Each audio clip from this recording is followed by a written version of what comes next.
नमस्कार दोस्तों। स्वागत है आपका मेरे चैनल सुनहरी कहानियाँ में। आइए सुनते हैं आज की कहानी पर्दा, जो यशपाल द्वारा लिखी गई है। आइए कहानी सुनते हैं। चौधरी पीर बख्श के दादा चुंगी के महकमे में दरोगा थे। आमदनी अच्छी थी। एक छोटा पर पक्का मकान भी उन्होंने बनवा लिया। लड़कों को पूरी तालीम दी। दोनों लड़के एंट्रेंस पास कर रेलवे में और डाक खाने में बाबू हो गए। चौधरी साहब की जिंदगी में लड़कों के ब्याह और बाल बच्चे भी हुए, लेकिन ओहदे में खास तरक्की न हुई। वही 30 और 40 रुपए माहवार का दर्जा। अपने जमाने की याद कर चौधरी साहब कहते, वो भी क्या वक्त था। लोग मिडिल पास कर डिप्टी कलेक्ट्री करते थे, और आज की तालीम है कि एंट्रेंस तक अंग्रेजी पढ़कर लड़के 30-40 से आगे नहीं बढ़ पाते। बेटों को ऊंचे ओहदे पर देखने का अरमान लिए ही उन्होंने अपनी आंखें मूंद ली। इंशाअल्लाह चौधरी साहब के कुनबे में बरकत हुई। चौधरी फजल कुर्बान रेलवे में काम करते थे। अल्लाह ने उन्हें 4 बेटे और 3 बेटियां दी। चौधरी इलाही बख्श डाक खाने में थे। उन्हें भी अल्लाह ने 4 बेटे और 2 लड़कियां बख्शी। चौधरी चौधरी खानदान अपने मकान को हवेली पुकारता था। नाम बड़ा देने पर जगह तंग ही रही।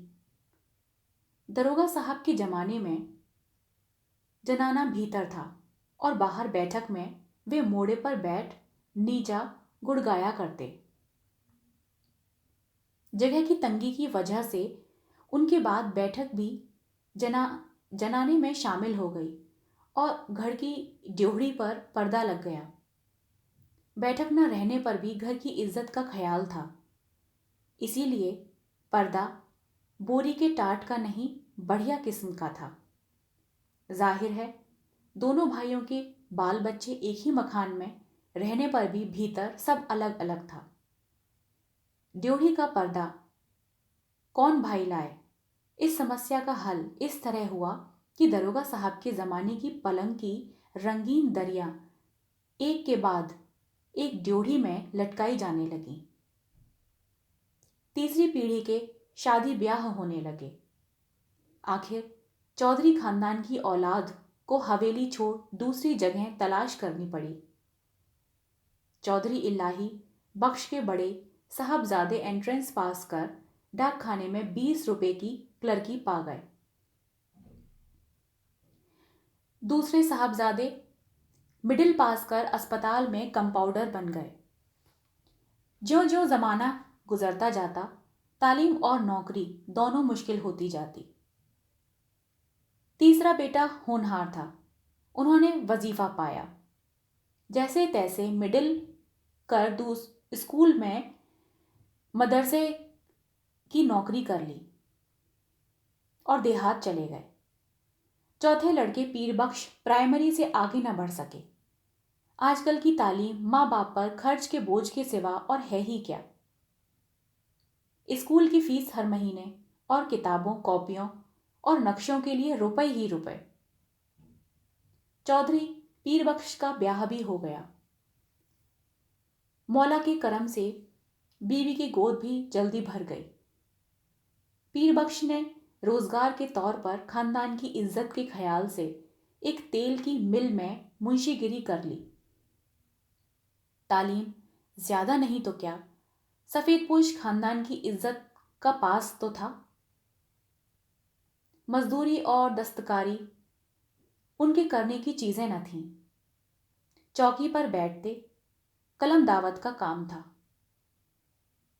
12 रुपया महीना अधिक नहीं होता। चौधरी पीर बख्श को मकान सितवा की कच्ची बस्ती में लेना पड़ा। मकान का किराया 2 रुपए था। आसपास गरीब और कमीने लोगों की बस्ती थी। कच्ची गली के बीचों बीच गली के मुहाने पर लगे कमेटी के नल से टपकते पानी की काली धार बहती रहती। जिसके किनारे घास उग आई थी। नाली पर मच्छरों और मक्खियों के बादल उमड़ते रहते। सामने रमजानी धोबी की भट्टी थी, जिसमें से धुआं और सिज्जी मिले उबलते कपड़ों की गंध उड़ती रहती। दाईं ओर बीकानेरी मोचियों के घर थे। बाईं ओर वर्कशॉप में काम करने वाले कुली रहते। इस सारी बस्ती में चौधरी पीर बख्शी पढ़े लिखे सफेद पोश थे। सिर्फ उनके ही घर की ड्योढ़ी पर पर्दा था। सब लोग उन्हें चौधरी जी, मुंशी जी कहकर सलाम करते। उनके घर की औरतों को कभी किसी ने गली में नहीं देखा था। लड़कियां 4-5 बरस तक किसी कामकाज से बाहर निकलती और फिर घर की आबरू के ख्याल से उनका बाहर निकलना मुनासिब न था। पीर बख्श खुद ही मुस्कुराते हुए सुबह शाम कमेटी के नल से घड़े भर लाते। चौधरी की तनख्वाह 15 बरस में 12 से 18 हो गई। खुदा की बरकत होती है तो रुपए पैसे की शक्ल में नहीं, आल औलाद की शक्ल में होती है। 15 बरस में 5 बच्चे हो गए। पहले 3 लड़कियां और बाद में 2 लड़के। दूसरी लड़की होने को थी तब पीर बख्श की वल्ला मदद के लिए आई। वालिद साहब का इंतकाल हो चुका था। दूसरा कोई भाई वालदा की फिक्र करने आया नहीं। वे छोटे लड़के के यहां ही रहने लगी। जहां बाल बच्चे और घर बार होता है, 100 किस्म की झंझट भी होती हैं। कभी बच्चे को तकलीफ है तो कभी जच्चा को। ऐसे वक्त में कर्ज की जरूरत कैसे ना हो। घर बार हो तो कर्ज भी होगा ही। मिल की नौकरी का कायदा पक्का होता है। हर महीने की 7 तारीख गिनकर तनख्वाह मिल जाती है। पेशगी से मालिक को चिढ़ है। कभी बहुत जरूरत पर ही मेहरबानी करते। जरूरत पड़ने पर चौधरी घर की कोई छोटी मोटी चीज गिरवी रखकर उधार ले आते थे। गिरवी रखने से रुपए के बाहरे आने ही मिलते। ब्याज मिलाकर 16 आने हो जाते और फिर घर के सामान लौट आने की संभावना न रहती। मोहल्ले में चौधरी पीर बख्श की इज्जत थी। इज्जत का आधार था घर के दरवाजे पर लटका पर्दा। भीतर जो हो, पर्दा सलामत रहता। कभी बच्चों की खींचखांच या बेदर्द हवा के झोंके से उसमें छेद हो जाते तो पर्दे की आड़ से हाथ सुई धागे से लेकर उसको मरम्मत कर देते। दिनों का खेल। मकान की ड्योढ़ी के किवाड़ गलते गलते बिल्कुल गल गए। कई दफे कसे जाने से उसके पेच टूट गए और सुराख ढीले पड़ गए। मकान मालिक सुरजू पांडे को उसकी फिक्र न थी।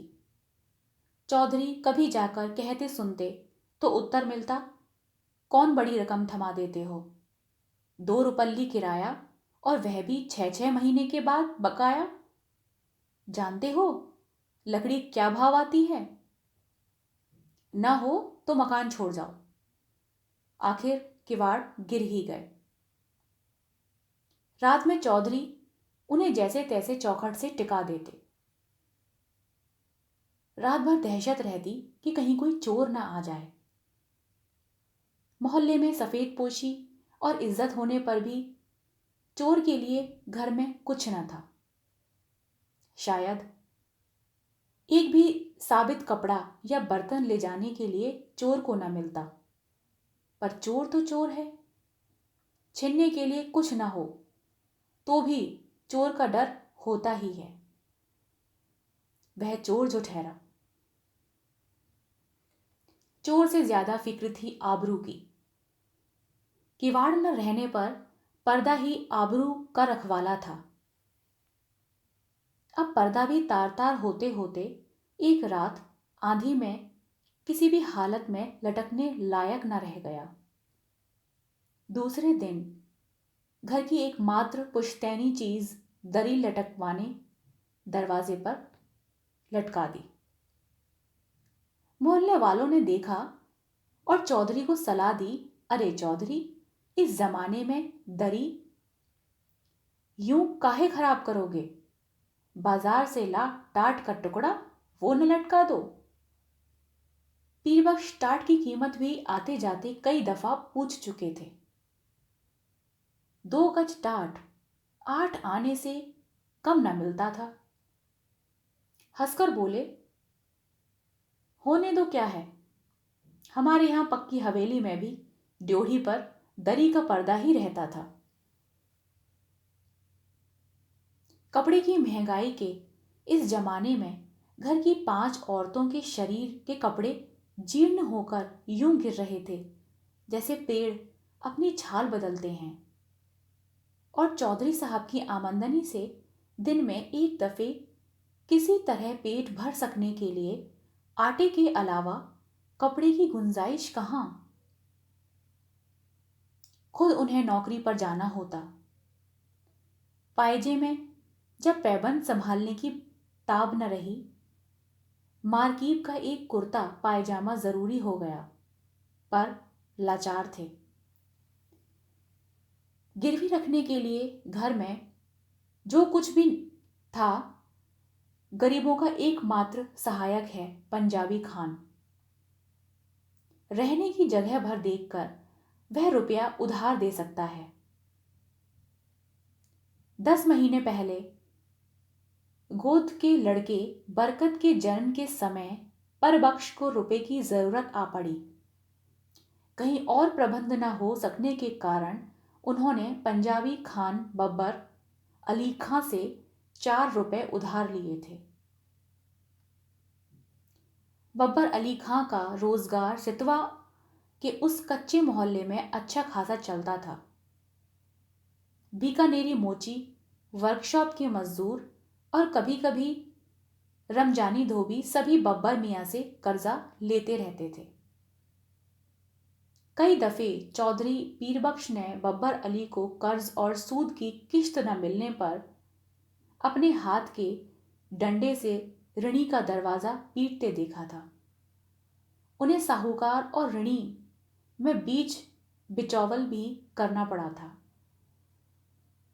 खान को वे शैतान समझते थे, लेकिन लाचार हो जाने पर उसी की शरण लेनी पड़ी।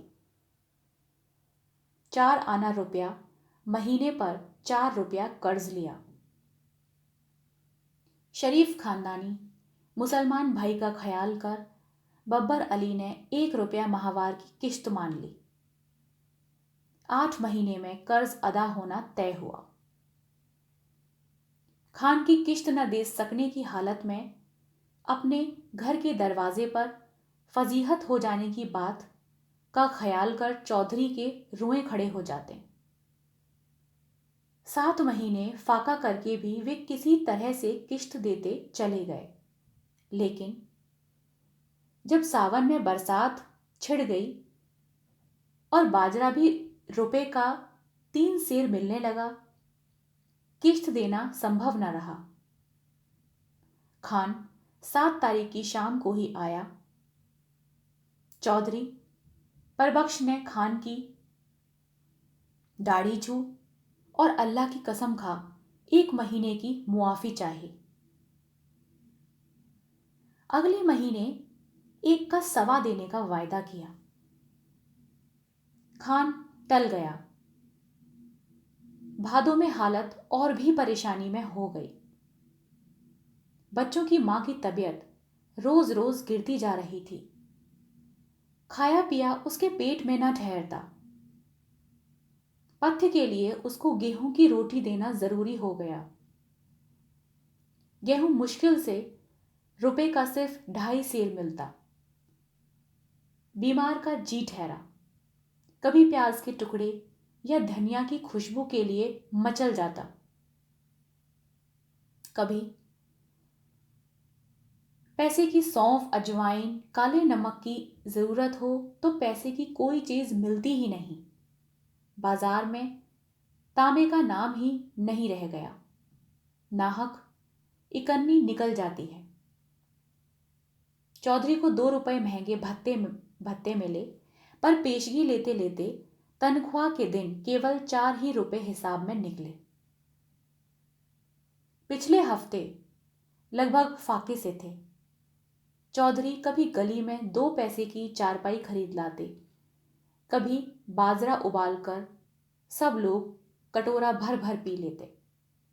बड़ी कठिनता से मिले 4 रुपए में से 1.25 रुपया खान के हाथ में धर देने की हिम्मत चौधरी को न हुई।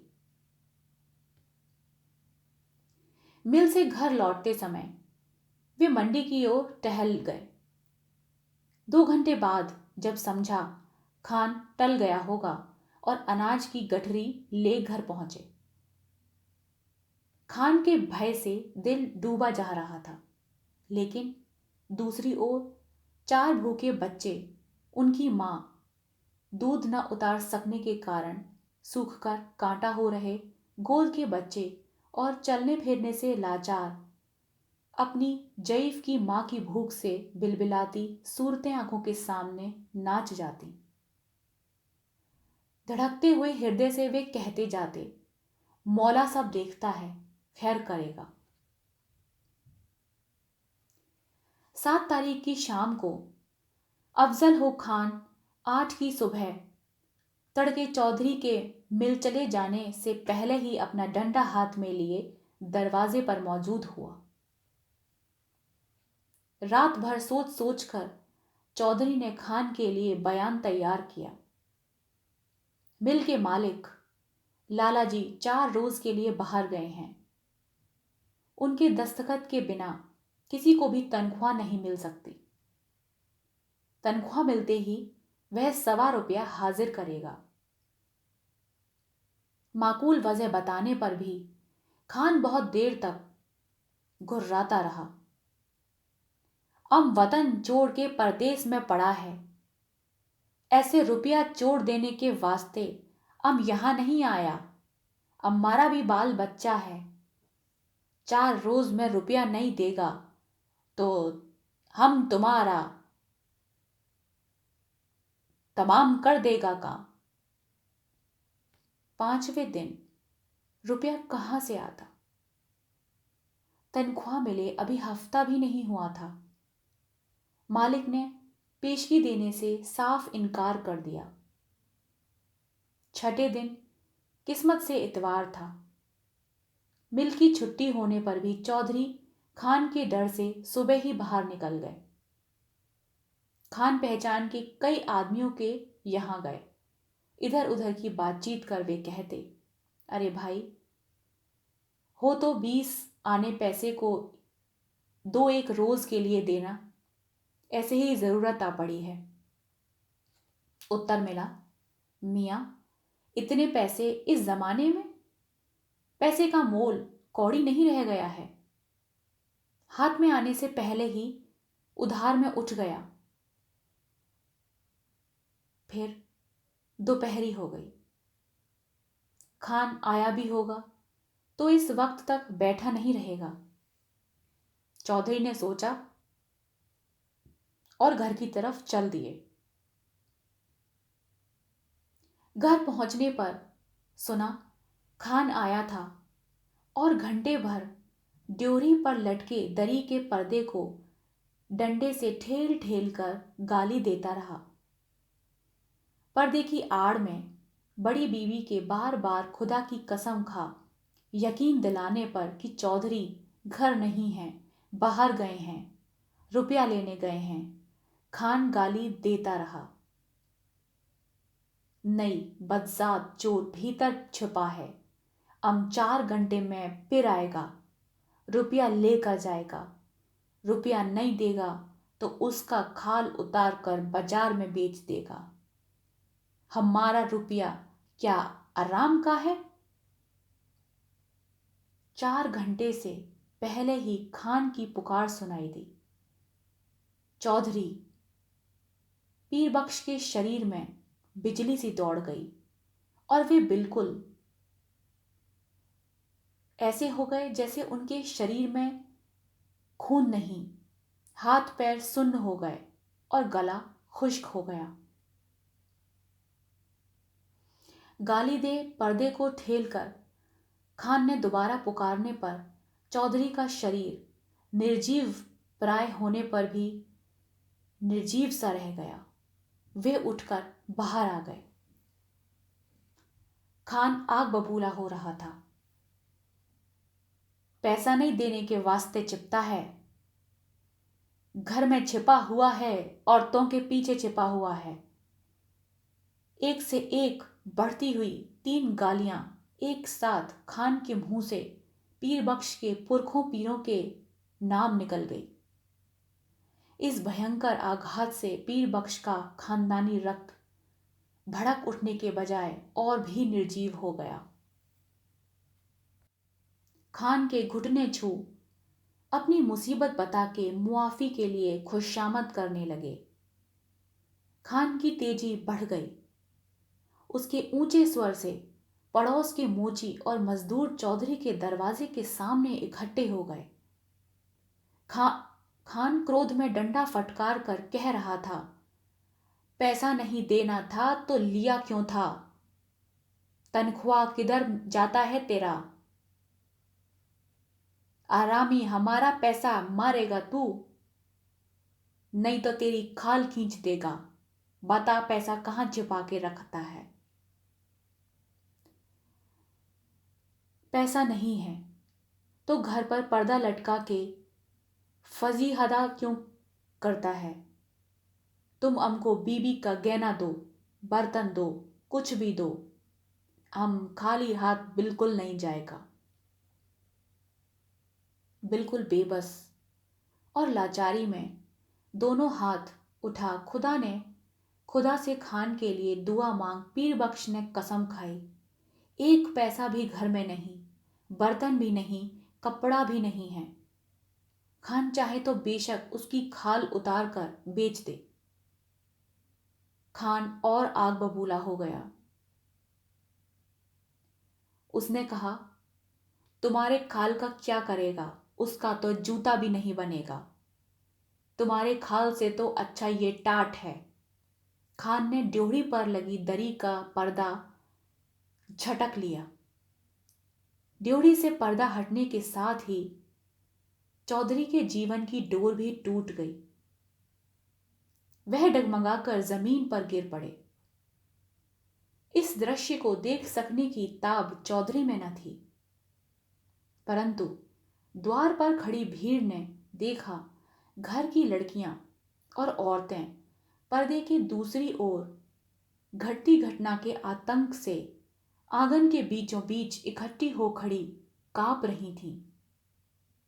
सहसा पर्दा हट जाने से औरतें ऐसे सिकुड़ गईं जैसे उनके शरीर का वस्त्र खींच लिया गया हो। वह पर्दा ही तो घर भर की औरतों के शरीर का वस्त्र था।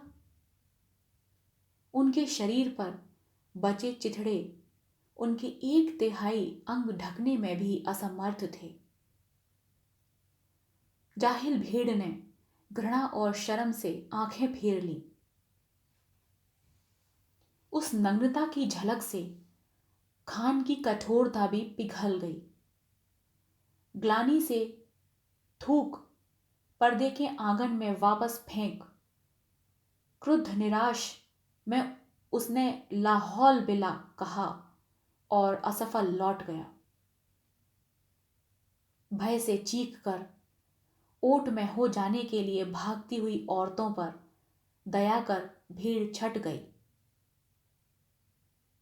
चौधरी बेसुध पड़े थे। जब उन्हें होश आया, ड्योढ़ी का पर्दा आंगन में सामने पड़ा था, परंतु उसे उठाकर फिर से लटका देने का सामर्थ्य उनमें शेष न था। शायद अब इसकी आवश्यकता भी न थी। पर्दा जिस भावना का अवलंब था वह तो अब मर चुकी थी। आशा करती हूँ कि आपको यह कहानी पसंद आई हो।